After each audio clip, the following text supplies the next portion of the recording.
Et bonsoir, bonsoir et bienvenue en direct et comme quelquefois en retard. En retard parce que j'ai été retenu en séance. Je suis encore au cabinet, comme vous pouvez le voir, ou pas d'ailleurs. Et ce soir, on va parler, donc, j'ai fait un petit tour avant d'arriver, de problème de cervical de Daniel Petersbourg. Si elle est en ligne, c'est parfait. Parce qu'il y a 3 personnes qui ont voté pour ce problème-là. Élie nous a parlé de système éducatif, mais il n'y avait pas vraiment de questions. Donc sans vraiment de questions, je ne peux pas travailler sur quelque chose. Pardon. Élie, si la prochaine fois une autre question, je pourrais en parler. Bonjour Daniel, super, vous êtes en ligne. Et bien ce soir Daniel, c'est votre tour. Alors, d'abord, discopathie C5, C6, rétrécissement foraminal à ce même niveau d'origine arthrosique, de l'arthrose zygapophysaire en C3, C4. L'arthrose zygapophysaire, en zyga c'est rapport aux muscles zygomatiques, est-ce qu'elle pose problème ou pas? La discopathie est que en C5, C6, on est d'accord? L'arthrose, elle va juste nous dire qu'il y a un problème qui est en cours, mais la discopathie va générer des douleurs, généralement. Des douleurs, et ce rétrécissement foraminal, est-ce qu'il a une incidence neurologique? Donc, 2 questions. Discopathie, c'est douleur. Je vérifie que c'est que en C5, C6 et pas en C3, C4. Sinon, on part sur d'autres pistes. Et est-ce qu'il y a des manifestations neurologiques sur ce rétrécissement foraminal? Voilà mes questions, Daniel. Jean-Philippe, bonjour. Sylvie, bonsoir. Nathalie Rovira, bonsoir.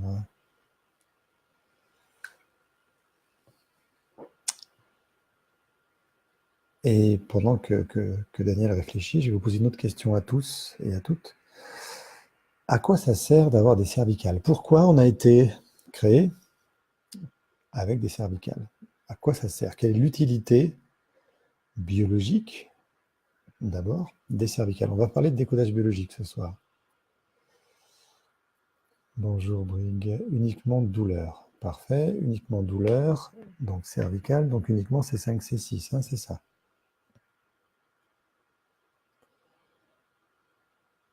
Et si vous pouvez me dire à quoi servent des cervicales?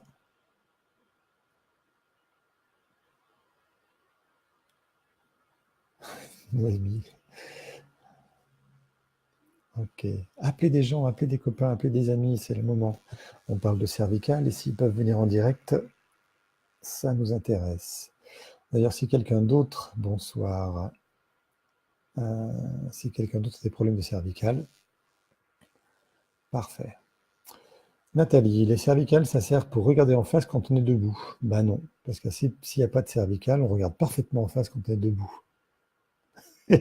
Aussi bizarre que ça puisse paraître, on n'a pas besoin de cervicales pour regarder en face quand on est debout.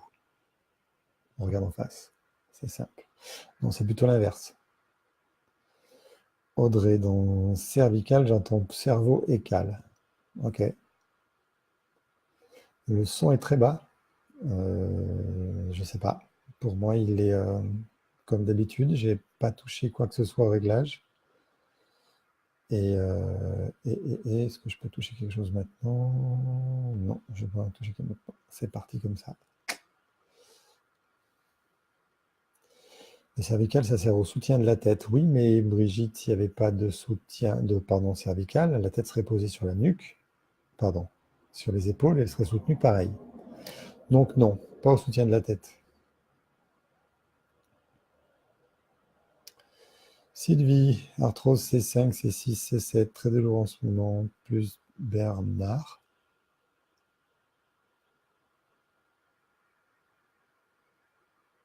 C'est quoi Bernard? Merci Nathalie pour le son qui est normal. Donc Sylvie, c'est quoi Bernard? Arthrose C5, C6, C7, très douloureux, ok. Plus Bernard qui commence, plus rétrécissement aussi, et pour moi, accompagné de névralgie et fourmillement au bras gauche. Ok, donc Sylvie et Daniel touchés. Pour une mobilité gauche-droite, la place de Bernard, c'est hernie. Hernie, ok. Hernie qui commence en C5, C6, C7. On a la même zone, hein, C5, C6 pour Daniel et pour Sylvie, parfait. La mobilité gauche-droite, à quoi elle sert cette mobilité, Nathalie? Nathalie et les autres, hein, à quoi ça sert de pouvoir tourner la tête à gauche et à droite?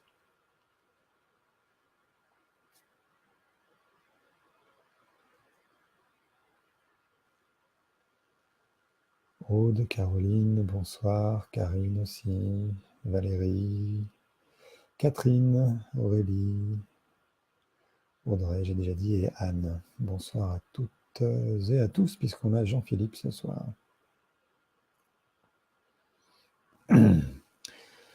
Pour une vision élargie. Gilles, on a 2 hommes ce soir. Bonjour Gilles.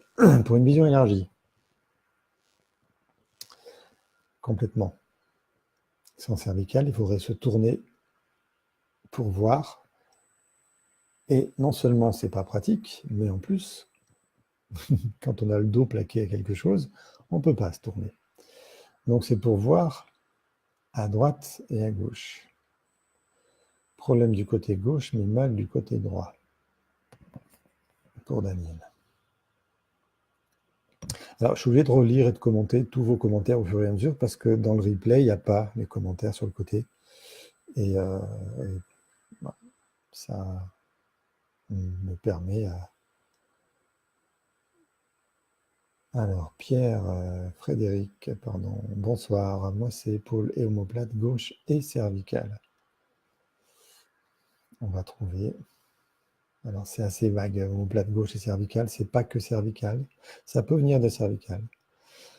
Catherine, arthrose cervicale plus douleur trapèze et névralgie d'Arnold. Je me sens bien concerné là. Ok. Arthrose cervicale à quel niveau, Catherine? Flexion, extension du cou, Brigitte, bien sûr.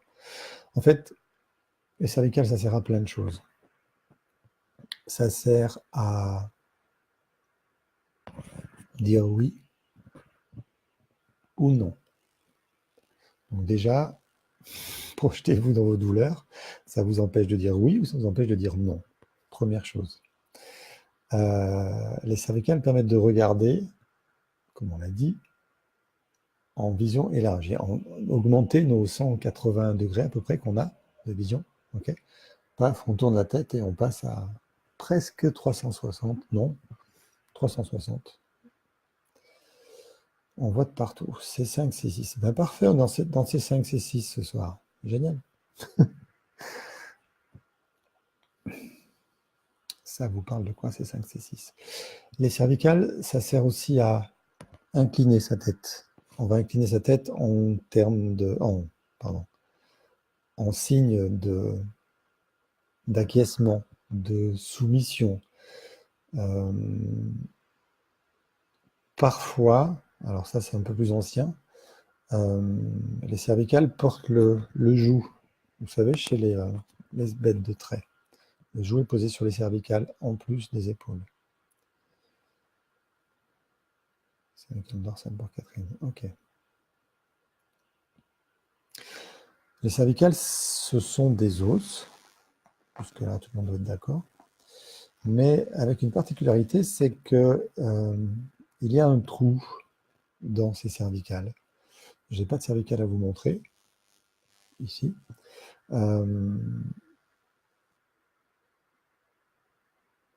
Grosso modo, si vous regardez de dos quelqu'un, et là je vais vous le montrer vu de dessus du coup, votre regard est là, quelqu'un est devant vous, quelqu'un regarde devant, ok? Jusque là tout ça. il y a une partie où il y a de la cervicale où il y a un trou, d'accord, qui est plutôt à l'arrière de la cervicale, qui laisse passer la moelle épinière, de haut en bas, d'accord. Et ça, c'est le plateau cervical, c'est l'os le plus dur, le plus costaud, sur lequel sont posés vos disques cervicaux, un dessus, un dessous. Donc on parle d'une cervicale C comme cervicale, 1, 2, 3 et 7, enfin jusqu'à 7. On a jusqu'à 7 normalement. Courber l'échine, parfait. Baisser le joug, porter le joug plutôt. Et ces disques-là sont là pour faire, si je rebascule hop, à l'horizontale, les disques sont pour faire l'interface entre deux, on va dire une cervicale c'est comme ça, un disque c'est comme ça posé dessus, il y a un autre disque dessous parce qu'il y a une autre cervicale dessous, tout simplement. Un empilement de cervicales, de disques, de cervicales, vous avez votre colonne cervicale. Les cervicales, c'est donc des os. Ça sert à pouvoir tourner la tête. Et dans ce tourner la tête, il y a tourner la tête vers les autres, bien sûr. Communiquer. Quand vous tournez vers quelqu'un, vous ne faites pas comme ça. Ni comme ça. Vous tournez votre tête. Et vous regardez. Ou vous tendez l'oreille. Bref, il y a de la communication. Dans ces cervicales passe donc la moelle épinière. Et là, elles ont une fonction, en tout cas, elles peuvent avoir une action sur un domaine plus neurologique, central, moelle épinière, ou neurologique périphérique, parce que cette cervicale, avec ce disque, alors il faudrait que je mette un disque à la taille du disque. Ça, c'est un disque noir, une cervicale. Ce disque fait la taille de la cervicale, en fait, du plateau cervical, juste pile à la taille, pas plus, pas moins, parce que rappelez-vous, dans ce sens-là, pas facile, dans ce sens-là, il y a votre cervicale, et dessous, voilà, dans ce sens-là, dessous, il y a le petit trou dans lequel passe la moelle épinière. Donc si le disque déborde trop, ça vient pincer la moelle épinière. C'est ce qu'on appelle la réduction du foramen. Le foramen, c'est le trou là qui est derrière la vertèbre. Si le disque dépasse de la vertèbre, on vient réduire le foramen, le trou dans lequel passe la moelle épinière. Et ça pince la moelle épinière. Ok. En soi, ça peut être déjà important. Mais ce disque-là, il peut aussi s'étaler sur les côtés. Si je remets le gros disque qui est vraiment très très en lésion, celui-là, il est très très écrasé par rapport à ma cervicale. Hein. Il est très très écrasé. Si je remets ce gros disque en lésion, il va pincer là, sur le côté, puisqu'il dépasse de ma cervicale, il va pincer tous les nerfs périphériques qui sortent. Qui sortent à travers les cervicales. C'est-à-dire que vos nerfs périphériques sortent là, juste dessus et dessous. Dessus, dessous, pas à travers la cervicale, il n'y a pas de trou dans la masse de la cervicale, mais dessus, il y a tous les nerfs qui vont dans les cervicales, vers principalement les bras, la poitrine, et c'est à peu près tout ce qu'on trouve. Donc la tête, les bras, la poitrine. Le visage, les bras, la poitrine. Quelqu'un de lésé dans sa moelle épinière sur les cervicales aura perdu librage de ses bras et de ses jambes, forcément de tout ce qui est en dessous aussi. D'accord. C'est donc un tétraplégique. Les quatre membres sont touchés. C'est un tétraplégique. Le paraplégique, lui, c'est une moelle épinière touchée en bas du dos qui va juste lui priver de l'usage de ses jambes. Paraplégique 2. Tétraplégique 4 et les tétraplégiques très très hauts ne peuvent même des fois pas bouger la tête. C'est-à-dire qu'ils sont touchés tellement haut qu'il n'y a aucun muscle du cou, de la tête, des épaules qui bougent. Et ils sont assis dans leur fauteuil, la tête calée, et ils vont piloter avec leur menton leur fauteuil roulant, quand ils peuvent le piloter. J'ai vu ça en rééducation, c'est assez impressionnant. Et pour autant, ils ont tout leur cerveau qui marche très bien. C'est une lésion de la moelle épinière. Donc, je reviens au début, la moelle épinière, c'est un os. L'os, en décotage biologique, nous parle de dévalorisation. Donc, les cervicales qui servent à s'incliner, à marquer son son infériorité, on va dire, devant plus grand que soi, qui servent à communiquer, portent une notion de dévalorisation. Donc, si je m'incline, et si je ne peux plus m'incliner, je suis dans l'incapacité d'afficher ma dévalorisation. Donc, c'est une solution biologique des cervicales qui vous empêche de baisser la tête pour ne pas manifester votre dévalorisation. Parce que ça suffit, parce que votre système en a marre d'être dévalorisé et d'être infériorisé. Donc, c'est comme pour les genoux. Les genoux finis pour marcher agenouillé devant un seigneur, un chef, un peu puissant. Le genou qui ne peut plus plier est une solution biologique socialement acceptable pour ne plus marquer son infériorité. Ça, c'est pour uniquement les personnes qui ont du mal à incliner la tête. D'accord. Après, il y a dire oui ou non. Oui ou non. D'accord. Ça, je ne veux plus dire non. Là, on est dans la question de tout le monde, finalement, parce qu'il y a plein de gens, Catherine, Sylvie, etc. On est dans la question très précise d'arthrose et de disques écrasés qui vont pincer des nerfs entre C5 et C6. Il y a 7 cervicales, on compte à partir du haut, 1, 2, 3, 4, 5, 6, 7, d'accord. La première cervicale, c'est l'atlas. C'est elle qui est en contact avec le crâne, qui porte. Vous savez, atlas, alors je vais dire grec et ce sera autre chose. Non, non, je crois que c'est un dieu grec, celui qui porte la tête, la terre, pardon, sur ses épaules et sur son cou. Il porte la terre. Vous avez vu la grande statue de ce colosse qui porte la terre. C'est Atlas. Et bien Atlas, il porte notre tête. Ok, on l'appelle C1.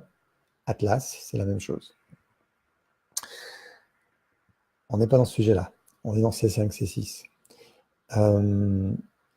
Alors, après, chaque vertèbre va avoir un sens assez précis.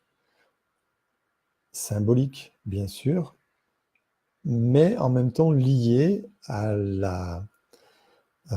au système nerveux qu'elles contrôlent, entre guillemets, quand elles sont bloquées. Celle qui est le plus souvent touchée, donc pas chez vous ce soir, c'est C4, la communication. C4, c'est la vertèbre qui permet à la fois, qui est le centre de rotation de la tête. Là, à peu près, je tourne beaucoup autour de C4. C2, ça bouge très peu. C3, un petit peu. C4, un max. Et après, C5, C6, C7, eux servent plus à la flexion. D'accord? Donc C4, c'est plus communication. Un problème de C4, c'est dévalorisation dans la communication. Ça vous parle pas? Si vous n'êtes pas touché en C4, ça vous parle pas.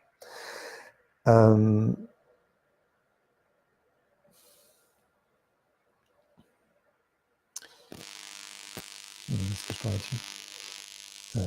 C'est vraiment... je n'ai pas préparé. C5, c'est plus la parole. Parce que c'est de C5 c'est autour de C5 que sont alimentées vos cordes vocales, la parole.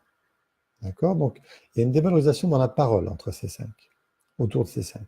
C6, c'est lié à l'enfance, au rêve d'enfance non accompli exactement.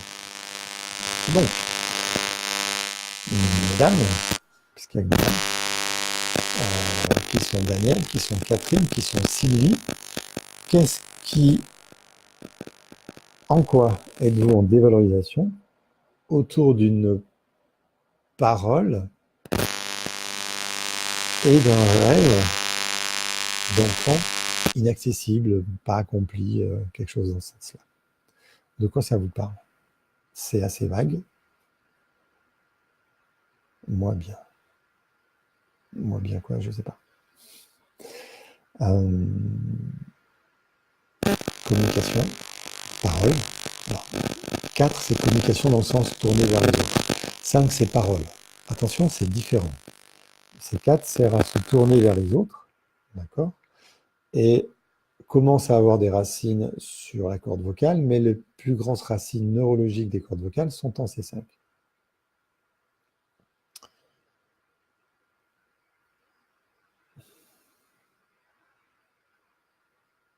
Daniel, la C4.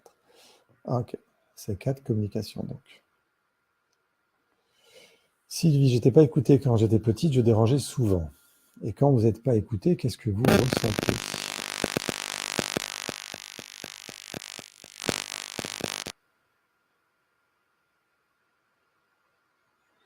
Catherine, enfance.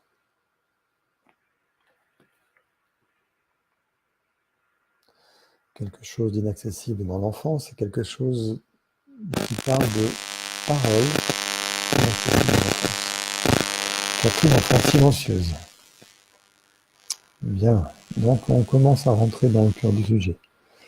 Sylvie, pas importante.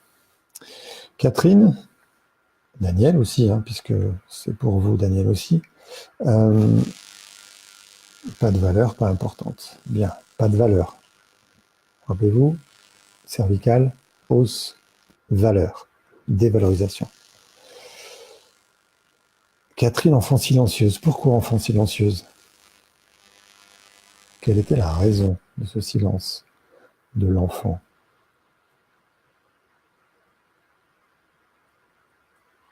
Pas le droit de parler, pas intéressante, pas importante. Daniel, j'avais pas de communication ni la parole étant petite, pas entendu. Vous voyez, 3 exemples, et jusqu'ici, 2 sur 3 qui répondent oui à dévalorisation dans la parole enfant. Maintenant, Daniel et Sylvie et Catherine, qu'est-ce qui se rejoue dans votre vie aujourd'hui? Dans quel domaine vous n'êtes pas entendu? Et qu'est-ce que ça vous fait? Catherine, pas le droit de parler. Ok, alors Catherine et Daniel, pardon, Catherine, c'est un sujet, pas le droit de parler. Sylvie et Daniel, pas entendu. C'est 2 choses différentes. Pas le droit d'un côté, de l'autre côté, pas entendu. Donc, il y a une dévalorisation dans la parole parce que j'ai pas le droit de parler, on ne me l'accorde pas, cette parole, chez Catherine. Et chez Sylvie, de toute façon, ça ne sert à rien, je ne suis pas entendu. Donc, si ça ne sert à rien, si je n'ai pas le droit, ça revient au même. Je ne peux pas parler. Si je ne peux pas parler, ces cervicales-là, je les verrouille, je les bloque. Aucun intérêt à ce qu'elles servent, surtout pas en communication, d'accord? Donc, conflit. Impression de ne pas exister pour Daniel. Et Catherine, quand vous n'avez pas le droit de parler, vous ressentez quoi? Alors, pas exister, pas de valeur, c'est pas important, c'est pareil. Hein. Il y avait une autre question ce soir sur le rejet par Asma. Je ne sais pas si elle est là ou pas. Asma, mais on est en train de commencer à parler de rejet, Asma. Hein. En fait, c'est marrant parce que chaque semaine, il y a des sujets un petit peu communs qu'on peut regrouper. Pas le droit de parler, c'est un rejet de ma parole. Mais pas écouté, pas entendu, c'est pareil. On peut se sentir aussi rejeté quand on n'est pas entendu, pas écouté. Simplement le fait que les gens ne nous écoutent pas, ça peut être senti comme rejet. Encore une fois, l'importance du sens et du ressenti pour chacun.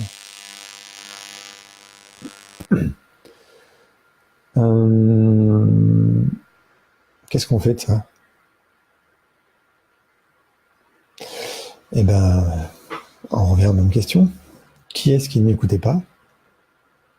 Qui est-ce qui ne m'entendait pas? Et qui est-ce qui m'interdisait de parler? On va encore une fois revenir sur le terreau familial dans lequel vous avez grandi. Si ça se manifeste aujourd'hui, j'ai posé la question, mais vous n'avez pas encore répondu. Si ça se manifeste aujourd'hui, ça veut dire que quelque part dans votre vie aujourd'hui, à nouveau, vous n'êtes pas entendu, écouté, vous n'avez pas l'impression d'exister, vous n'avez pas de valeur, ou vous n'avez pas le droit de parler. Est-ce que je me trompe? Plutôt est-ce que j'ai raison? Est-ce que je me trompe? Daniel, les parents, Sylvie, mon père. Catherine, pas le droit de parler. C'est qui?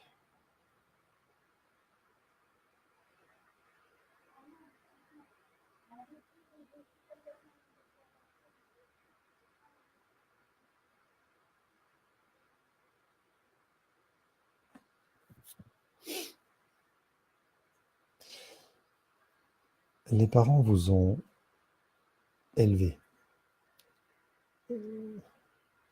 éduqué plutôt, parce que élevé, pour moi, ça parle d'élévation spirituelle.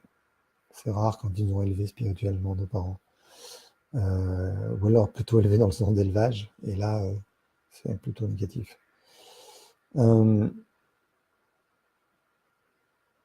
Catherine, Daniel, Sylvie, est-ce que vous vivez ça dans votre vie?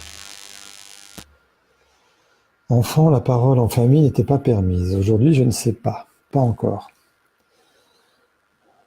La parole n'était pas permise. Catherine, vous avez mal au cou depuis quand? Depuis quand vous avez cette douleur au cou qui fait ce que vous avez dit? Sylvie confirme oui, aujourd'hui ça se reproduit encore. Pas entendu. Bien. Qu'est-ce qui vous entend pas aujourd'hui, Sylvie? Et Catherine, qui est-ce qui vous permet pas de parler? Ou peut-être c'est vous qui vous permettez pas de parler. Dans ce cas-là, si c'est vous qui ne vous permettez pas à vous-même de parler, pourquoi? Quel est le risque de parler? Vous n'êtes plus enfant, vous êtes adulte, passage à la retraite. Alors, Catherine, avant de dire quoi que ce soit, est-ce que je peux faire l'hypothèse que votre métier, il était dans l'accueil peut-être, ou dans le standard, ou quelque chose comme ça? Vous étiez en rapport parole avec les autres. Parce que le passage à la retraite, il n'y a plus de valeur. Donc, vous avez le droit de parler au travail, c'est votre boulot, on vous le demande, et quand vous êtes à la retraite, il n'y a plus de raison de parler. Donc, douleur. Dans mon ressenti, notamment au niveau familial. Donc, Sylvie, je ne suis pas écouté au niveau familial. Daniel, je ne suis pas écouté, ça vous parle? Alors, je parle aux trois qui ont commencé à parler de cervical, là, mais peut-être qu'il y en a d'autres dans celles qui viennent d'arriver ou dans ceux qui viennent d'arriver qui parlent, à qui ça parle, pardon, aussi.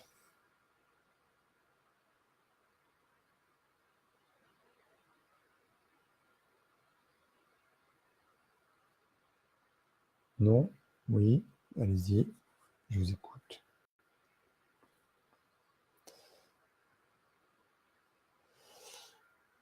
J'ai fait plein de métiers. D'année TAVS, près d'une enfant handicapée. Terminé par une invalidité pour cause d'émotion.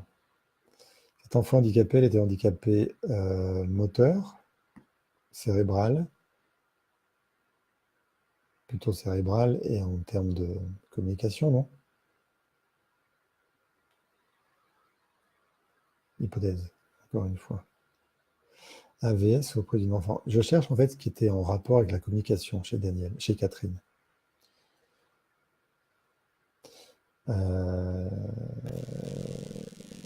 Sylvie, je ne suis pas entendu.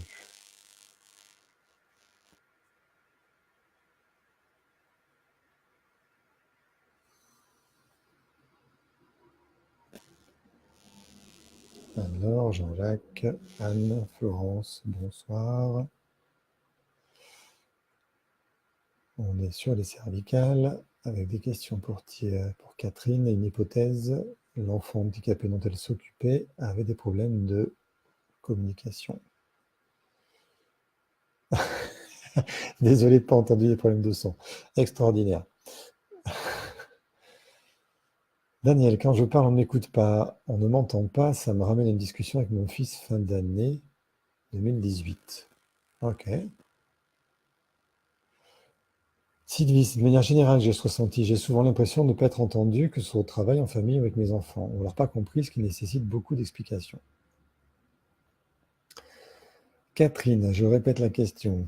Est-ce que cet enfant dont vous étiez l'AVS a des problèmes plutôt de communication et de parole?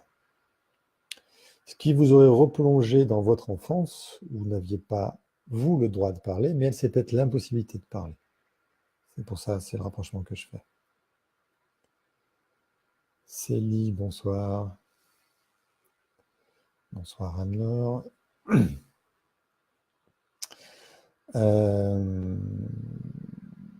Bon, bah Sylvie, si votre père vous écoutait pas, il faut remédier à ça. Et je pense que vous savez comment remédier à ça. Je ne le dis pas à Sylvie, mais je vais le dire à tous les autres. Ne pas être entendu, c'est ne pas être respecté dans son identité. Je suis moi, petit garçon, je parle dans ma famille et on m'écoute. On écoute ce que je dis parce que ce que je dis, c'est j'exprime mes ressentis. Si je ne suis pas entendu, je ne suis pas reconnu dans mes ressentis et je ne suis pas respecté dans qui je suis dans mon identité. Donc, c'est important et très, très, très souvent, ça vient du père. Ça vient du père, pardon. Parce que c'est à lui, c'est le père qui donne la parole dans la famille, qui dit silence, taisez-vous, j'écoute la télé, surtout les infos de TF1. Et Catherine nous dit, elle parlait, mais difficilement. Surtout le mental atteint, c'est que l'équilibre. Ok. Ah, purée. Motrice. C5 a une notion de moteur aussi. Asthma, le sujet, il est indiqué dans le titre, ce sont des problèmes de cervicales. Et je vous ai apostrophé tout à l'heure parce qu'on parle aussi du rejet, indirectement. Cet enfant parlait difficilement, surtout le mental atteint, c'est que l'équilibre. Conséquence motrique. Et vous développez une fibromyalgie. Enfin, c'est diagnostiqué. Parce que pour moi, la fibromyalgie, c'est pas une maladie, c'est une somme de symptômes qui sont principalement émotionnels. Et c'est comme ça que je travaille les fibromyalgies. Mais on n'est pas sur la fibromyalgie, on est sur les cervicales et la parole. Donc Catherine. C5 nous parle aussi de motricité, parole et moteur. Parce que C5 commence à faire bouger les bras, en fait. C'est bête, hein, mais C5 et C6, C7 encore plus, permettent de faire bouger les muscles des bras à travers les nerfs qu'elles vont libérer et parler. Donc,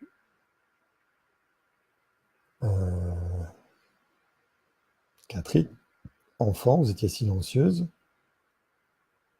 et silencieux dans votre coin, sans bouger. C'est un peu... en fait, vous revivez, il y a 3 mois, avant la retraite, exactement ça. Vous êtes reconfronté à cet enfant qui a du mal à s'exprimer, du mal à être compris, qui donc ne peut pas parler. Elle ne peut pas parler. C'est la même chose qu'un enfant, on dit « tu ne peux pas parler », on l'interdit de parler. Elle ne peut pas parler. C'est les mêmes mots. Ça vous ramène à votre histoire, potentiellement, hein, hypothèse toujours. Diagnostiquer fibro, oui, c'est ce que j'ai dit, Catherine. Diagnostiquer fibro, puisque c'est qu'un diagnostic. C'est qu'un nom posé sur un tas de symptômes qui en fait, n'ont pas forcément de sens les uns avec les autres. Je parle trop alors, j'ai C4 et C5 usés. Non, vous ne parlez pas trop. Elles sont usées pas parce que vous parlez trop, mais parce qu'elles sont détruites. Elles sont détruites peut-être parce que votre parole et pas assez valorisé. Je me trompe?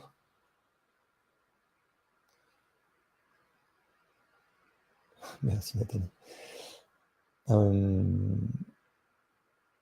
Donc,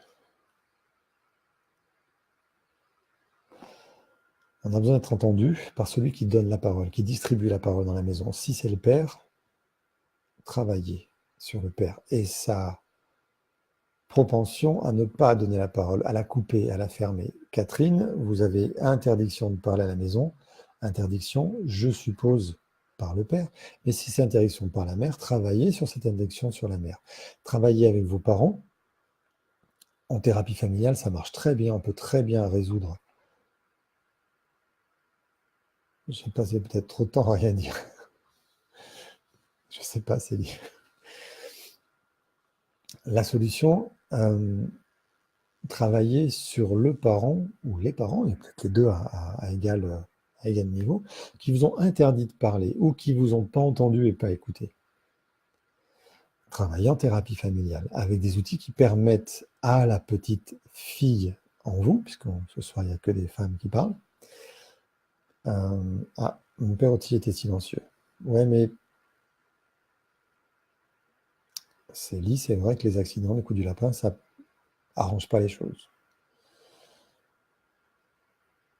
Trop de temps à rien dire, ou trop de temps à pas être entendu plutôt. Hein. C'est vraiment la parole n'a pas de valeur pour Célie, pardon, qui est arrivé après, donc je réexplique un petit peu.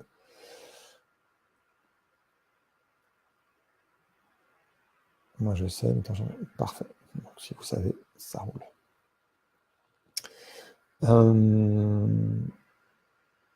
Le travail, donc, sur le parent, en thérapie familiale, qui n'a pas permis de s'exprimer correctement, de s'exprimer en plein, de donner ses ressentis et qui vous a intimé consciemment ou inconsciemment d'ailleurs l'ordre de ne pas parler. Je dis inconsciemment parce que peut-être que chez Catherine avec ce père silencieux, on apprend à ne pas parler. On apprend par mimétisme à ne pas parler. Quoi qu'il en soit, étant donné que archaïquement, et là, pardon, c'est que archaïque, mais étant donné que archaïquement, c'est le père qui donne la parole, qui distribue la parole, on a plus souvent à faire des problèmes de « je ne suis pas écouté par mon père » où ma parole n'a pas de valeur, mais encore une fois, la valeur est donnée par le père. Donc on tourne plutôt en boucle côté père, sauf si à la maison, encore une fois, c'était maman qui pilotait, qui donnait la parole. Donc pas de généralité, ça peut être les deux. Globalement, on trouve plus souvent papa que maman. On répare ça de la même façon qu'on répare n'importe quel problème qu'on avait avec ses parents en thérapie familiale, où on va faire travailler l'adulte, vous, pour défendre la petite fille contre ce qu'elle a vécu avec ses parents. On va protéger, s'occuper de l'enfant intérieur, que vous portez toujours, qui est toujours dans sa blessure de ne pas être entendu, de ne pas être écouté ou d'avoir pas le droit de parler, et libérer ça. Et en libérant ça, on ne va pas refaire marcher vos cervicales. Par contre, on va peut-être arrêter les douleurs d'arthrose. Ouais, ça c'est possible. C'est pas l'arthrose qui fait mal, hein. C'est l'arthrite, c'est l'inflammation de l'arthrose. Cette inflammation de l'arthrose, elle existe parce qu'il y a une contrainte entre les deux vertèbres qui crée cette inflammation. Les articulations ne sont pas faites pour être en pression en permanence, il faut les libérer, les détendre. D'accord ? Cette inflammation, elle est due au conflit émotionnel que vous portez. J'ai pas la parole. Il y a une notion de déplacement aussi avec ces 5. Hein. Et ces 6, c'est l'enfance. Quelque chose qui n'a pas été un rêve inaccessible de l'enfance. D'accord ? Il y a conflit mécanique, ce coup-ci entre les deux vertèbres. Le conflit émotionnel va se traduire en conflit mécanique, c'est valable pour toutes les vertèbres. D'accord ? Le disque qui est entre les deux est pressé, il va sortir, il va pincer les nerfs périphériques ou il va, au contraire, pincer la moelle épinière. Ça peut être dans les deux directions. Sylvie, je pense savoir quoi faire, du coup. Je pense aussi, oui.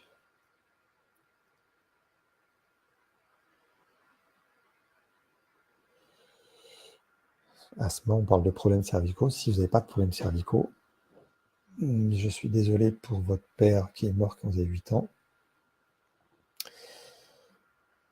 Mais ce n'est pas le sujet ce soir. Il y a eu d'autres sujets sur le père absent. Je vous invite à revisiter sur ma page YouTube. Vous rentrez Christophe Rossa sur YouTube, vous tombez sur ma page YouTube. Il y a tous les lives qui sont listés là. Il y en a 27, on est au 27e déjà. Et il y a le rejet qui est abordé dans un des lives pour vous, Asma, précisément. Je me souviens du titre, le rejet.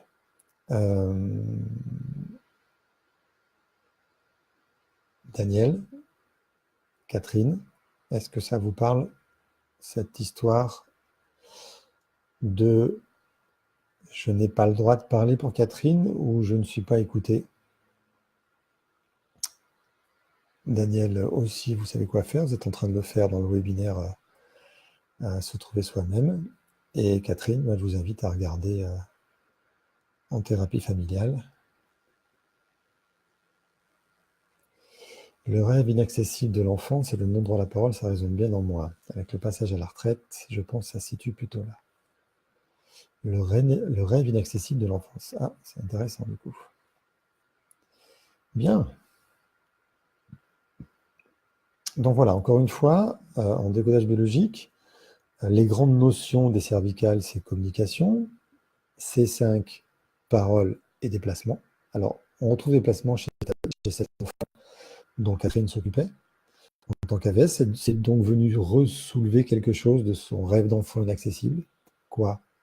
C'est le sien. Chez Daniel et Sylvie, je ne suis pas écouté, pas entendu, j'ai pas de valeur, je me dévalorise, je bloque mes cervicales par de l'arthrose. L'arthrose vient bloquer les articulations, j'ai pas fini sur l'arthrite, pardon. L'inflammation est due donc au conflit émotionnel qui vient faire rentrer en conflit mécanique les deux cervicales. Les deux cervicales ne sont pas faites pour rentrer en conflit, ça crée une friction. Le corps apporte un liquide qui va permettre d'arrondir les angles, ce fameux liquide synovial qui permet normalement de faire glisser les articulations. Là, il vient réparer l'inflammation, mais il est chargé de minéraux. Ce liquide et ces minéraux se déposent, ça fait l'arthrose. Donc à la radio, on voit l'arthrose, et ce qui fait souffrir, c'est l'arthrite, c'est l'inflammation. Donc, déjà, une première séance d'ostéo léger, plutôt genre Poyer, qui ne va pas vous forcer la main, ni le cou.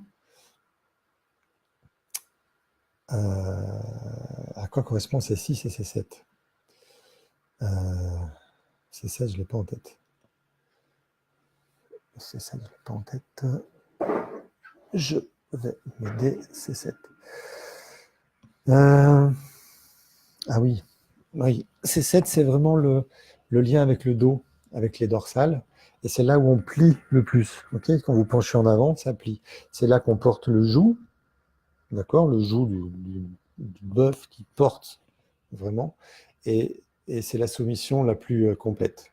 Donc une dévalorisation, une soumission, c'est plutôt ça. Donc sortez de la soumission, trouvez qui vous soumet, sortez de la soumission, en allant bien sûr chercher ça chez vos parents, puisque c'est de là qu'est la racine émotionnelle. Vous faites dans votre vie aujourd'hui que répéter les problématiques. Sortir de la soumission, ça veut simplement dire identifier le problème. Ça peut simplement vouloir dire identifier le problème et dire ben ok, je sors de ça et t'es pas content, tant pis. C'est comme ça. Et voilà. Je ne vais pas faire comme avec ma mère, te faire plaisir pour dire oui, comme avec mon père me soumettre. Non, c'est bon, ça suffit. J'ai conscience de ça, j'en sors. Après, des fois, on ne peut pas en sortir. Et là, il faut aller travailler avec, plus précisément, des outils de thérapie familiale pour régler les problèmes que l'enfant qu'on porte en nous a eu avec ses parents de l'époque. Allez pas agresser vos parents aujourd'hui, ça ne sert à rien, d'abord, puisqu'ils ne sont plus les mêmes qu'avant, vous n'êtes plus la même qu'avant non plus. Non, il faut travailler à un autre niveau, ok, vraiment très spécialement avec l'enfant et les parents de l'époque. Mais ça, c'est la thérapie familiale qui en parle le mieux. Bien, si vous n'avez plus de questions, je vais vous laisser là parce qu'il se fait tard, qu'après ma journée, je n'ai pas encore mangé et que je commence à avoir faim et que ça fait 45 minutes que je vous parle de cervical. Donc merci de votre présence ce soir. Si vous avez des questions, reposez-les encore et encore chaque week-end quand je pose l'événement. Encore une fois, je ne le pose pas avant le week-end, sinon il va se perdre dans les tonnes d'événements que je fais. Je le pose juste avant, c'est exprès. Donc si vous avez une question à me poser le lundi soir, passez sur ma page web le dimanche et posez votre question dans l'événement qui sera créé le dimanche. Je ne fais les lives que sur cette page pro, parce que ça fait partie de mon travail. Je partage les événements sur ma page perso uniquement, pour toucher tous ceux qui ne sont pas encore inscrits sur cette page pro. Merci Hélène pour l'appétit, Célie aussi, pardon, et à bientôt tout le monde. Bonne soirée, merci.